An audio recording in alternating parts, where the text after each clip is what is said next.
Hello! So I'm really excited today to talk about the 8 amazing books that I read for Women in Translation Month, which was in August, and there was also a readathon hosted by some lovely people that I will tag in the description box. So if you're interested in participating next year, you will have all the information. I did a vlog giving more details on what I thought about 3 queer books that I read. So if you want to learn more about these books, check that out. But I'll briefly just say that I read Bastarda, which is from Equatorial Guinea. And this was a book about a teenager butting heads with her family and the expectations in her culture for gender and sexuality, and there are found family tropes, and it is lovely.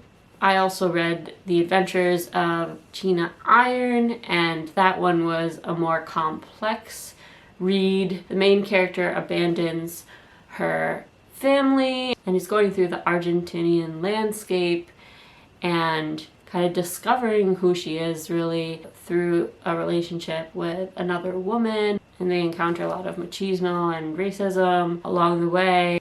So parts of this are hard to read, but really it is just about exploration of the things that I just mentioned, and it has this lovely, like, freeing natural wildness to it, which I really loved.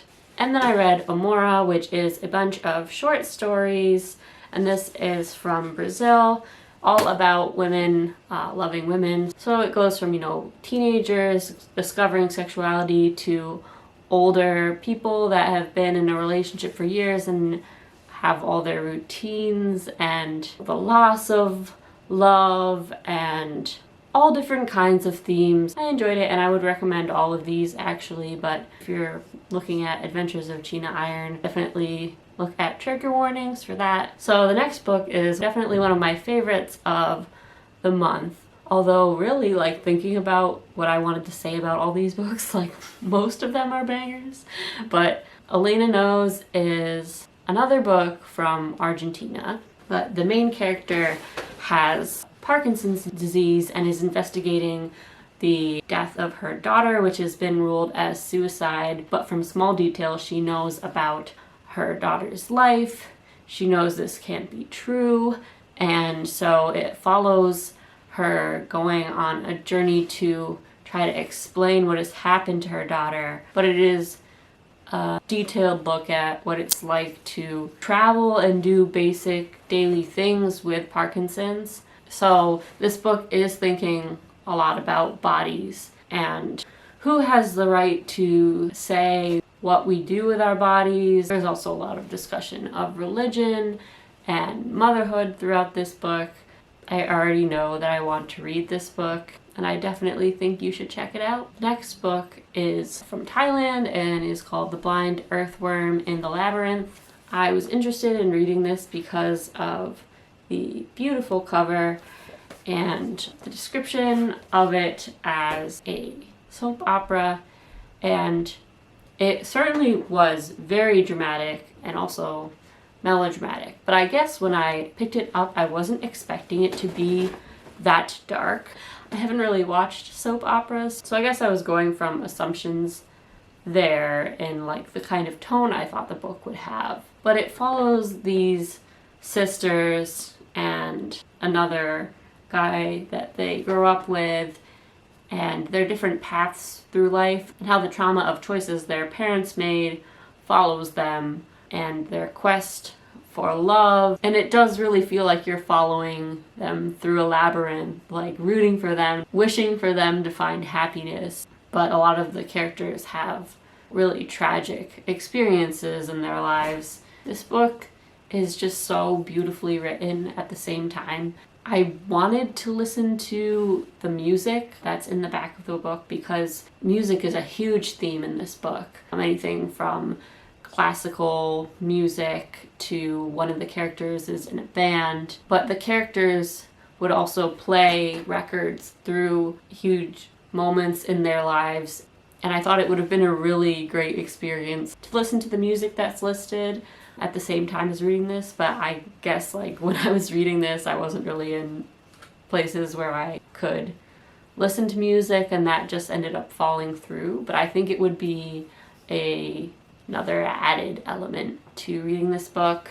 One of the characters is a chef, and the other one just loves to cook a lot. And the house that they grew up in has this luscious garden. And so you have all these beautiful descriptions of food and music and art and plants. So that element of this book was just so lovely. And this is a book that is so slow and can be kind of difficult sometimes when you're reading tragic things really slowly. And like I was saying earlier with the Labyrinth, it feels like this maze to the light, maze to happiness. But at the same time, I almost wish I had read it even slower and savored parts of this novel more. I think this definitely could be a contender for a reread, a book that could offer so many more things upon each read. The next book is translated from Catalan and is from Spain. It's called When I Sing Mountains Dance.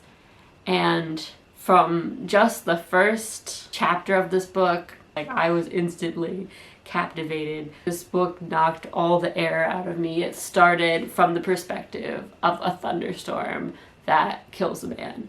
Just the voice and the power of the thunderstorm was so beautiful. And I listened to interviews with the author, Irene Sola, and she really was trying to look at location, in this case, a mountain range, and look at its topography as though each layer had a different story. And she really was trying to be playful and look at all of these different perspectives. There is perspectives of ghosts and witches, but also mushrooms and a deer and a dog, and somehow they all serve the story, but not in an obvious linear way. I really enjoyed reading this book. You start off with this moment, with this death, and even though the novel is playful, it has a lot of serious, dark moments, and you see the path of grief and how it affects this community, but also the ways that grief is minuscule in the larger landscape.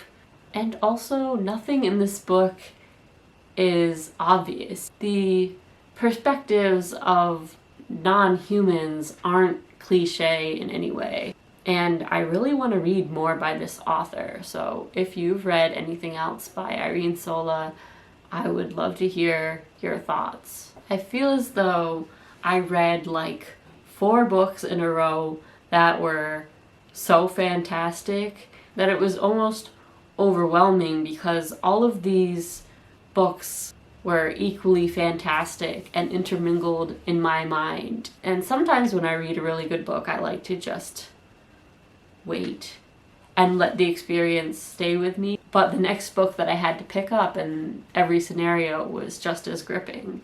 So it would be interesting to reread a lot of these and give these books more space, but also I'm so happy that I've read all of them. So the next book is The Vegetarian. This is translated from Korean, and I've read The White Book, also by this author, which is completely different, and I definitely need to read her other book. I think it's Human Acts. But I have to be honest, even though I love this book, maybe I watched too much horror, too much sci-fi, but everyone was like, this book is so weird, and it was beautiful and compelling, but I feel like I wasn't as weirded out by everyone else. Anyways, it follows a woman who wants to become a vegetarian, and she is getting all this pushback from the people in her life. Every section is from someone else in her life's point of view, so you get the first part from her husband's perspective, who, you know, really doesn't love her at all and is just in the relationship for someone that is compliant and will be a wife and not cause trouble.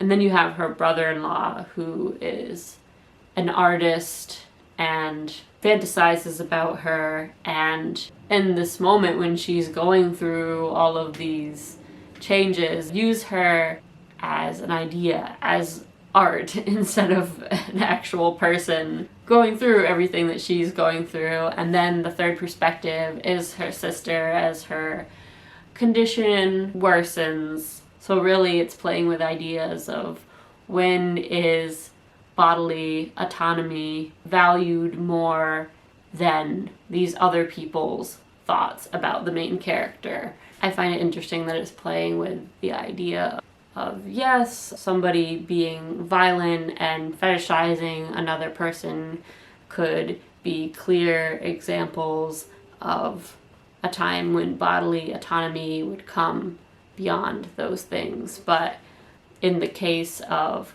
bodily autonomy and choosing things that will not sustain your body, I'm trying to talk about this in like the vaguest way, and is choosing something that won't sustain your body allowed over love. I was thinking about this in terms of a movie I watched a few months ago, Men, directed by Alex Garland, that also is thinking about this. You know, there's all kinds of different men causing the main character harm, but one of them is her husband that is doing it, you know, through love. And I really liked that idea that love isn't enough when someone wants to choose otherwise, or at least that's one thing I got from the movie. So I was thinking of that in terms of this book.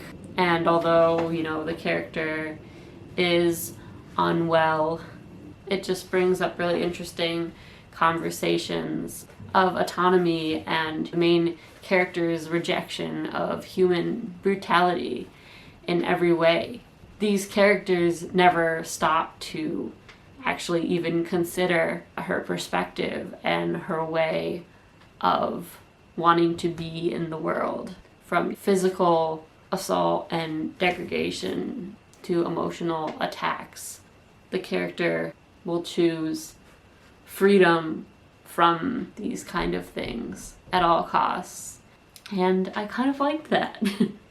I know that's not how a lot of people would think of this book, but I just really appreciated the author discussing this. I was also thinking about another book I read last year called Prison by Any Other Name, I think. And it talks about addiction and how even though a treatment facility or program might be looked at as good in many scenarios, it was not helpful for addicts because there was force, even, you know, out of love, behind these actions of forcing people into these programs. And there was reflection on, you know, whether that was the best path. And so I was thinking about that in terms of mental illness and autonomy, and I really enjoyed this book. It definitely gives you a lot to think about. It is very vivid, and I don't think I will forget a lot of these images in a while. So yeah, that's The Vegetarian. The last book I read was probably the worst. Elle from Elle Thinks and I were buddy reading this, and we both had the same impression that it was kind of an average read.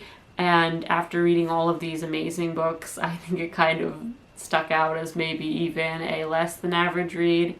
It's called Mars. Sorry if you hear my neighbor's truck in the background. So it does have a weird fairy tale / eerie vibe to it.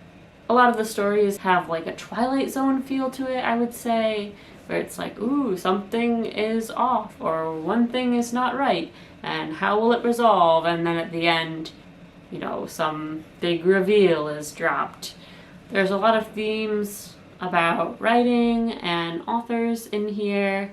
It's hard to even talk about the ones that I liked because what I liked was the reveal at the end. So I'll just say there are cults, monsters, and predatory polyamorous vibes, which makes this sound a lot better than it is, because those were the three stories that I loved from this collection, and I feel like in even another month I will have completely forgotten it, to be honest. So I was kind of glad to be reading it with Elle, because it sucked that we didn't have, you know, more to talk about like on our last buddy read, but at the same time it's always good when you're like not enjoying something to be able to commiserate with someone else and be like, oh yeah, this really isn't what I wanted it to be.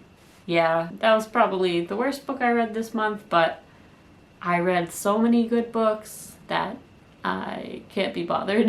So if you participated in Whit Month, I would love to hear what your favorite reads were, if you have any thoughts about the books that I talked about, and I just have a general goal of reading translated books, especially if they're by women. So any recs are greatly appreciated. But yeah, thanks for watching.